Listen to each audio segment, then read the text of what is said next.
Aliens. If you believe in the fact we are not alone, or you simply love science fiction or fantasy, let me take you down that rabbit hole now. Jericon, the Lyran, head librarian, lovingly put on his gloves, and I swear he purred as he opened the very ancient book that he had bought to help me understand a little prehistory, including what we humans more commonly call the elves and other elementals. Now he expressed that he also knew what humans thought of these, so I had better start my universal history lesson right back at the very beginnings, and that while actually many ridicule them as figments of children's imagination, how wrong that is, because they are actually the elvins, the elementals, the starter races for many alien that humans are now learning to accept, including the Palladians, Andromedans, Arcturians, the Tall Whites, the Tegarans, even the Vulcans. Now the etchings on the page he had opened to came to life, and the book spoke. Humans are very much the new kids on the block. For ages you have been monitored and basically quarantined from the rest of what exists, because, like petulant, naughty kids, you have a lot of growing up to do before you can ever be fully accepted into the various federations. However, we are hopeful. Some of you are slowly being shown and given details, one way or another, of your closest neighbours out there in the galaxy and beyond. Let us also remember that the new Milky Way galaxy is also relatively new in the universal family, so we need to go back before that. The page turned on its own, and again the narration started. So let me simply abbreviate what is the basics from what I gleaned that day. Back before the first divisions, when the old empire split off, the darker side of things, one might say, felt that the future should be more a case of take whatever you want, if you have the strength and are stronger than others. Why create when you can simply conquer and rule over anything you wanted? This became their way, their rule, rather than just something which occasionally happened by mistake. So let us go. The first actual blood and bone physical beings ever created, after of course the cosmic dragons, were other types of dragons which worked in aiding the creation of the terraformer of new planets. Also, because if the old empire was trying to get a finger in, they were the only ones that could not be cajoled into silence. They could feel them, and they pointed to them. So, now, a little like when you humans create worlds in your games today, all of these things started to be discussed and worked on. Some were successful, some were not. But then came the others we class as mystical beings, plus the elementals, including the elves, which were the very first physical beings, starting with the cosmic dragons that literally could float in the plasmic dance in the cosmos. These, along with the fragments of consciousness that created all and chose to take form to experience something, became more and more physical, to experience more tactile things, and shall we say also the emotional things, things that you today on Earth would class as good and bad traits, because as non-physical or even ghostly beings, these things were lost to them, actually. And this is the reason the elves and much, much later the Vulcans and other physical races were so logical and without humour. In many instances, genetically, they were the purest races, devoid of any traits added by the enjoyment and learning that we have all evolved to. Over time, these pure original races were either genetically modified or interbred with others, and different species developed across the universal canvas of planets and galaxies, each developing certain new traits and keeping some of their original.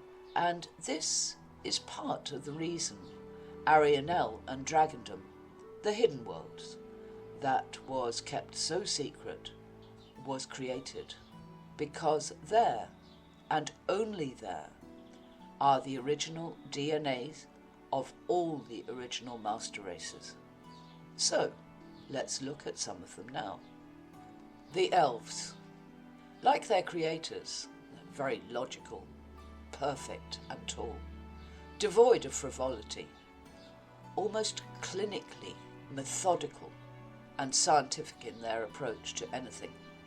However, here now we find different jobs, if you so like to label them.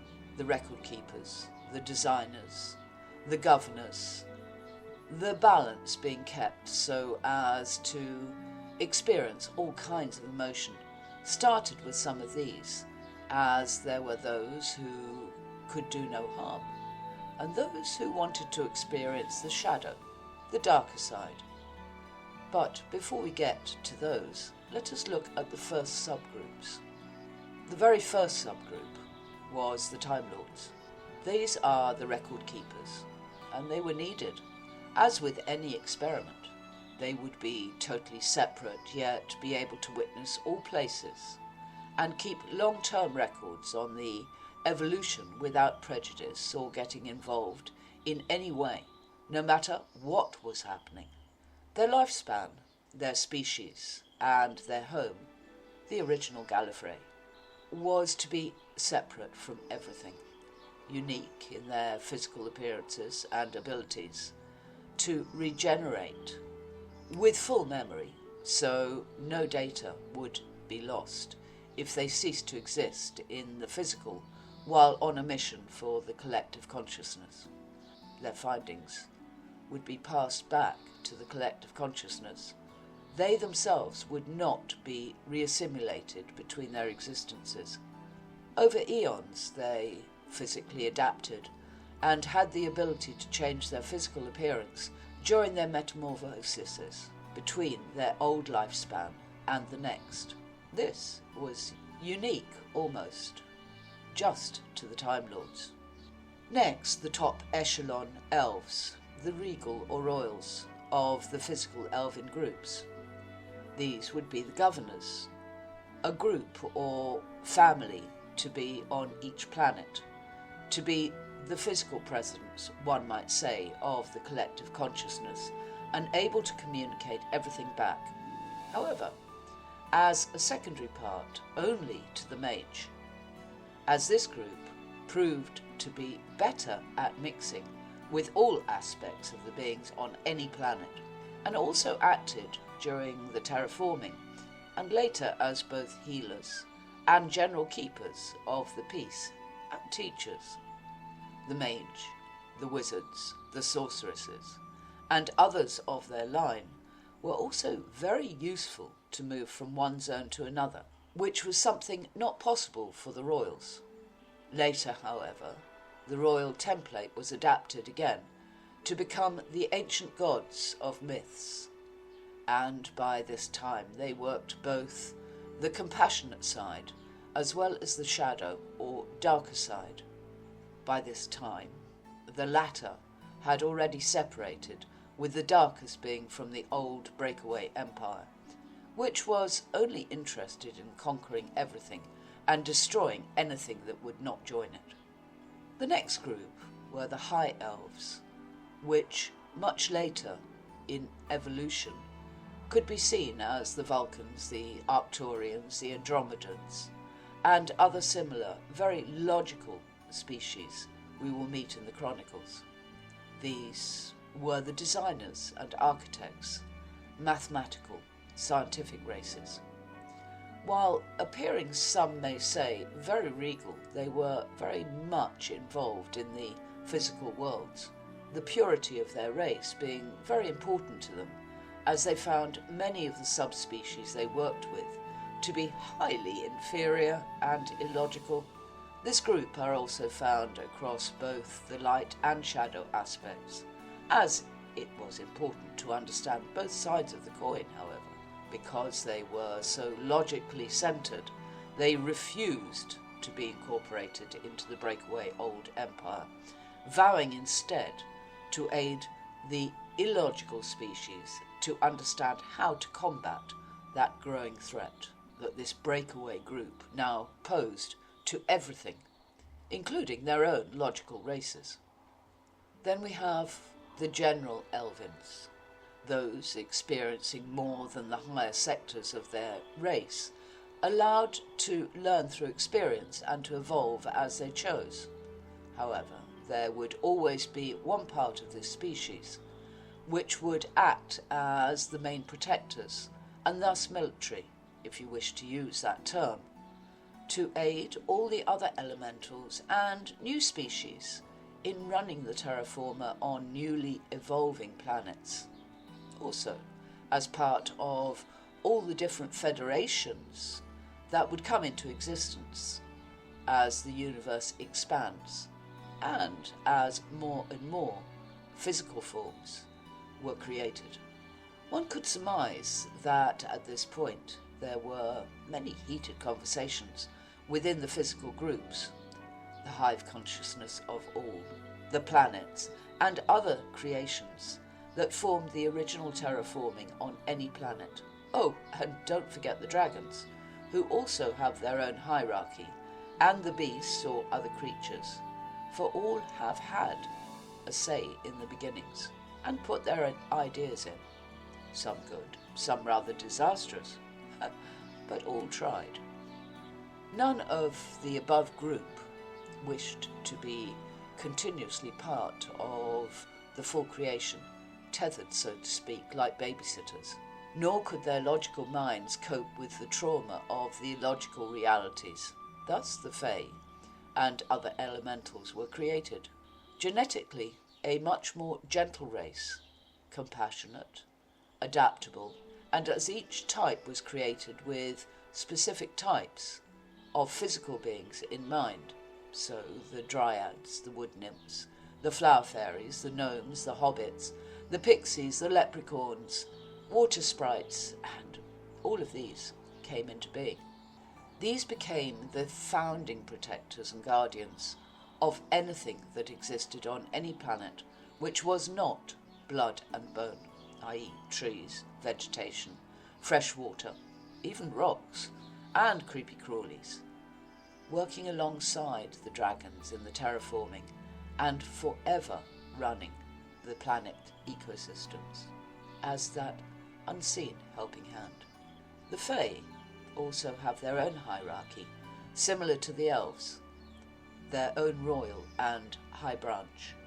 Later these would also evolve into races like the Palladians and others.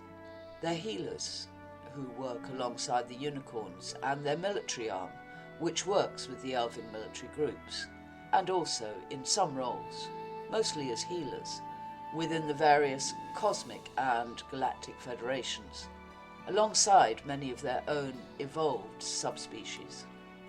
The balance was kept also in these species, with the shadowy group being developed, thus the goblins and hobgoblins, and other more inclined to be not so nice pranksters, hooligans and thieves. However, they prefer to call themselves opportunists. At this point, we should state that the winged warriors, the protectors and central record keepers were brought into being.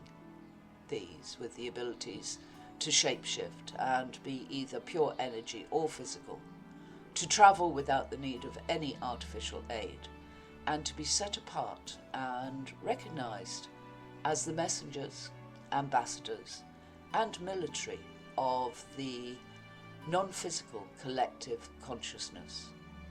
So, with the now ever-growing physical beings, there was always a means of direct contact when needed. Some call them simply the winged ones, others the etherics. On Earth, we believe in them as the angels.